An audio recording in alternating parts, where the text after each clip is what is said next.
You're listening to Speaking of Language, a podcast recorded at the Language Resource Center at Cornell University. I'm Dan Gable, Technology Manager for the LRC. Each week, we explore a topic related to language pedagogy and second language acquisition. This week, on Speaking of Language. In a perfect world, we would be corrected all the time, and our output would be completely accurate. Unfortunately, our ability to process correction and produce language at the same time is limited. Certainly our ego and other factors may get in the way. On today's episode of Speaking of Language, Dick Feldman, Director of the Language Resource Center at Cornell University, discusses the complex issue of error correction in second language acquisition. That's one of the conundrums right there. Why do we need to know rules about languages? And so when a teacher corrects you and says, no, that's the past tense, remember, and you're in the first person, so the ending has to be this. Is that kind of information even relevant? Dick, why is error correction such a complicated issue when it comes to learning a language? Well, it involves all the factors that are part of the language learning situation, the urge to express yourself, the desire to be accurate, the motivation that arises from a feeling of effectiveness in language use, the complexity of language, the need to continually modify the learner's grammar towards a more native production. We don't believe that learners learn something and get it right and always do it right from there on. We feel that language learning is an evolving process that can be summarized with the phrase, get it right in the end. Mm-hmm. So learners start off with a heavily native language influenced interlanguage, we call it, and bit by bit they make changes. So a lot of exposure to basically correction is a normal part of language learning. Right. Well, how do you feel when someone corrects your errors? You've done some language learning in the last year or two. How do you feel? Well, I notice on the fly I tend to have difficulty processing a correction. Like if I'm speaking to somebody and they, as I'm talking, stop me and there's a change that needs to be made, it's difficult for me to move on from that. I can't process, I would say, the correction and then continue in the same vein that I was before. I would sort of have to stop and start over. Of course, it depends on which language and how far into it I am. But for Korean, my most recent study, because I never got to an advanced level, I would say I had a lot of difficulty being corrected by a language partner. Yeah, there's a lot going on when you're trying to produce some language in a second language. You have to think about all the different levels of language, from sounds through content words, through grammar cues. You have to be thinking through all that stuff and making your mouth do the right things. At the same time, you're in an interactive social situation with somebody else, so there are all those cues coming and going that take up some of your processing energy, and it's very challenging. So then when you're set back on your heels, kind of, no, that's not it, try again. That is, as you say, it makes you kind of restart the whole process. And, in a language class, that can be very, very disruptive. Sure. Well, plus you have the audience in a class. Yes. Other students are listening. They don't want to hear somebody bumble around and restart their whole sentence or keep restarting it, possibly because of teacher correction. So, sure. Right, the audience is a part of the equation too. So when we talk about knowledge and correction in language learning, one of the basic distinctions is between implicit and explicit. Implicit knowledge is all the knowledge you have in your native language. Mm-hmm. You couldn't explain much about English to me, but yet you have an implicit knowledge of it and you use it correctly. that's one of the conundrums right there. Why do we need to know rules about languages? And so when a teacher corrects you and says, no, that's the past tense, remember, and you're in the first person, so the ending has to be this. Is that kind of information even relevant? And, most people in the field think that at some levels that is relevant to a minor extent. It's not so much as we used to think. We used to spend most of our time talking about that kind of stuff, doing conjugations. And that's been relegated to a smaller place in favor of practice and input and noticing patterns and forms. Meaning has to do with getting across what the content of what you were trying to say, versus form is thinking about the language itself. I see. Most of the time when you're speaking, and of course in your native language, you're not thinking about the language itself hardly ever. So thinking about the language itself, we can talk about the kinds of ways you know the language. One is implicit and the other is explicit. And we can have implicit and explicit correction. So if you say something I'm going to be talking about here, and if I'm your teacher and I recognize what I would consider an error, one of the ways I can respond to that is by recasting what you say, which is repeating what you say, making a correction. Now, on the one end, that's something we normally do in conversation. You might do that to me here. For one thing, you might recast what I say for verification on my part that that's what I meant. Yeah. Or just kind of to show that you're tuned into the conversation. It's just a regular conversational activity. On the other end, I could, hold up my hand, stop. Now, listen, I'm going to restate it correctly. So that's the other end of that. Very, very explicit about it. Right. As opposed to weaving it into the conversation in a natural way. Yeah. Of course, what do you think is one of the problems of weaving it in a natural way?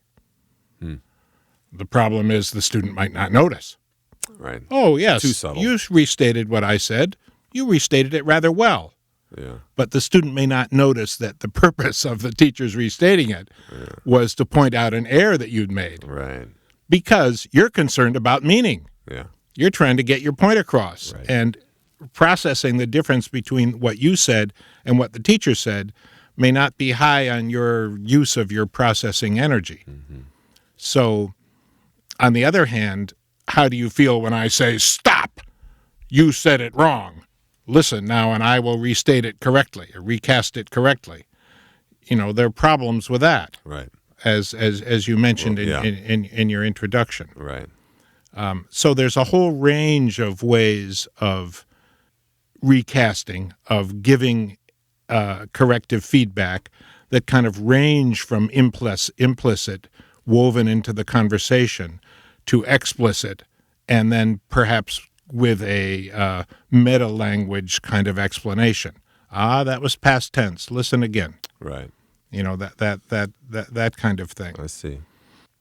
Some of what I'm going to say here today draws on a talk by a speaker I invited to Cornell in April 2016, a woman named Natsuko Shintani from the University of Auckland.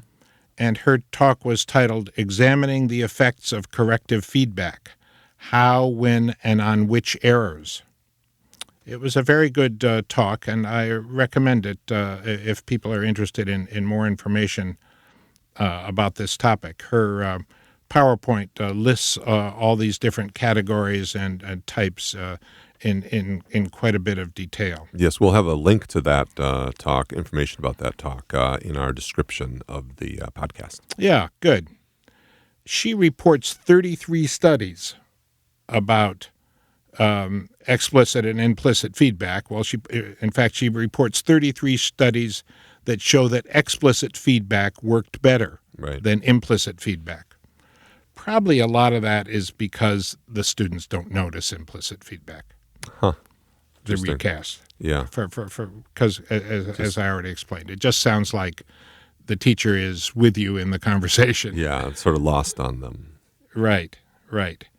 So you see that the more effective feedback runs into these motivational and meaning versus form issues. To go back to meaning versus form that you mentioned, the researchers in the field are pretty much in agreement that if you shift the discourse completely to form discussion, that doesn't engage the learning efforts of the students. Students need to experience the language basically through its meaning. Mm-hmm. If we just talk about, here's the third person singular now, what is the second person singular ending? That doesn't seem to do very much towards getting students to actually use those forms in speaking. Yeah. It may be very good at getting them to fill those endings in on a quiz. Mm-hmm. And if that's what you're looking for, as it was in kind of grammar translation, which is still done by many teachers and was done for many years, it may be effective. But that results in people saying, well, I studied this for 4 years, but I can't really speak it. Right. Because you have to speak it and try to be dealing with meaning in it, to be able to dealing with meaning. I mean, It makes sense. The most basic function of language, I would think. Yeah. But one strategy teachers can, and many teachers do use, is delayed correction. Right. So instead of stopping you in the middle of what you're saying, my job as the teacher is to think, there's a mistake. Let me see if this is a common mistake in this class, or maybe I know it is. Right. And so that's, for example, the job of the teacher during pair work. Maybe you've wondered when you go to class and you do pair work, what's the teacher doing here? I'm speaking with my partner, but what's the role of the teacher now? What the teacher is doing is listening for those errors, not interrupting you, but storing those up, analyzing them, thinking them through, and then the teacher will design activities which involve that issue. So first would be input, so that you listen and have to get the meaning from some language that involves that form. Mm-hmm. So that the teacher's role is to focus on form in the background, but the students think they're focusing on meaning, but it's using that form. That's one of the subtle areas of language teaching that, frankly, makes it both interesting and challenging. Mm-hmm. So delayed correction might well be a good idea. You see, it stops that. It gets around that problem you had where you feel stymied. You can't continue because you've been stopped in the middle of your production. Yeah. You don't feel put down. The teacher forms another activity. The students may not even be aware that it's focusing on an error that many of them have been making. But it reinforces the target-like forms through input and then output also. And then on the, as I said, on the other end, very implicit feedback, students may not even noticing it. Research has shown that noticing is more likely to occur, I'm quoting Shintani here now, when recasts target lexical and phonological errors. In other words, words and meanings and sounds. What that doesn't mean is grammatical cues. So those kinds of things are kind of maybe too much processing and too abstract, whereas sounds and vocabulary more are immediate, something, yes, more functional, right, and easier for the student to notice, yeah, and make sense of. Sure. So, as Shintani says, feedback is useful and is important. Students sometimes complain that a teacher doesn't correct them enough. Students sometimes say they want the teacher to correct them always. They don't want to ever say anything that's wrong. That kind of betrays a lack of understanding of the acquisition process. Yeah. You can't get started. You can't move along. You can't focus on meaning if you're being corrected all the time. So that isn't really what a teacher wants to do. And I've interviewed students who are – I remember interviewing a student who had studied Spanish in high school, got the chance and was going to a Spanish-speaking country, got on the bus and wanted to say, how much does the bus cost? And she couldn't say that. She'd had exercises where she'd written that, Right. but she'd never spoken, and she felt kind of fear in speaking.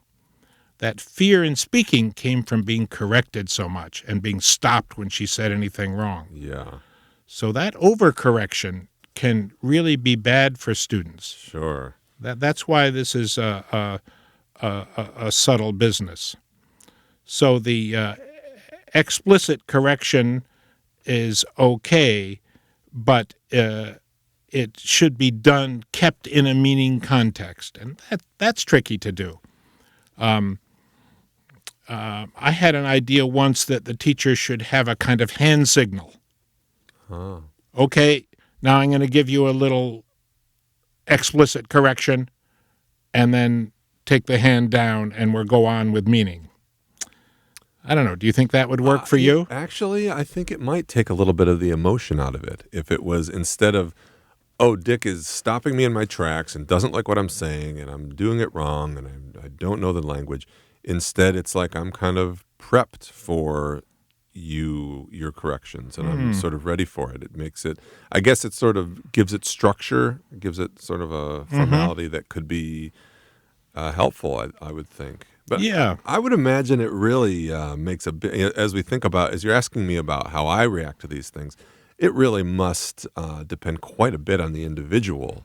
I mean, there must be different types of, obviously there's all sorts of learners out there, but how does a teacher deal with that there may be, I mean, this is a broader question, I guess, for teaching generally, but how do you address the needs of all these different types of students and how they might react to being corrected? Well, exactly. This is part of the difficulty and the art, the sensitive social understanding that's required of a language teacher.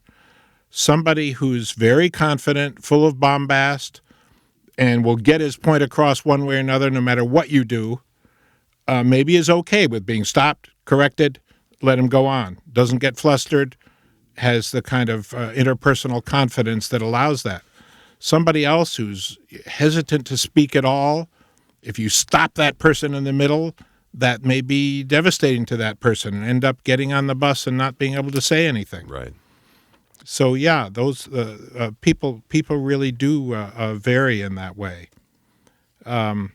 So that's where the delayed feedback comes in, that it doesn't discourage students when they're trying to focus on meaning, when they're trying to practice actually saying something, which is what, of course, we want to do with this language. Absolutely. I have a kind of fundamental idea about language teaching, which is that you learn to do what you practice. And if what you practice is filling in conjugation endings, you'll become very good at that. And if what you practice is starting to say something and then getting stopped in the middle and being afraid to speak, then that's where you're going to end up too. Yeah. And it probably isn't really where you wanted to be. Sure. So, this feedback and correction business, you're right to point out, it is a subtle set of operations that do vary according to the person, and it's up to the teacher to figure out when it's worth doing. There's actually another factor in the teacher deciding what to correct, because it's been shown that students learn things in a certain order. This is something we don't understand too well yet. It seems to be really complicated and not exactly consistent from one person to another. But you've probably noticed second language English speakers who go along, who are quite proficient and quite effective communicators, but who leave off their S on verbs. My friend come here every day. Yeah. You might hear that from somebody who really can function in English, but makes that mistake. Now, it's such a simple mistake. It's such a simple thing to fix, you would think. So why is it that it is consistently an error of very advanced students? So if you have a beginning student, should you harp on that when you know that that person is very likely not going to control it until much later in the acquisition process? So that's one of the issues of again, where a teacher has to be very perceptive of the learning stage that her students are at. And, it's something that keeps the teachers thinking and makes the process really interesting. Another factor in here is the processing time that you brought out at the beginning. Right. In feedback correction. And, of course, this is a different story when you're giving feedback in writing because the person is not online. Right. There isn't somebody standing in front of you waiting, what are you trying to tell me? Yeah, it's delayed by nature. Right. So their writing feedback is a whole other story we aren't going into in detail today. It still can be demotivating. If you're a beginner and you've written something, you feel you've said something, you want first you want somebody to acknowledge that you have said something. Secondly, you want to feel you're making progress, so you want some idea of how you could improve. But correcting every one of your possible errors, again, can be demotivating. So teachers need to be moderate and focused and perceptive of the level of students when they correct writing also. Though it's a little bit of a different issue. The Language Resource Center is located on the ground floor of Stimson Hall on Cornell's main campus in Ithaca, New York. Check us out on the web at lrc.cornell.edu or look for Cornell LRC on Facebook and Twitter. Speaking of Language is produced by Sam Lupwitz and Dan Gable. Recorded by Sam Lupwitz. Original music by Sam Lupwitz, Dan Gable, and Joe Gibson.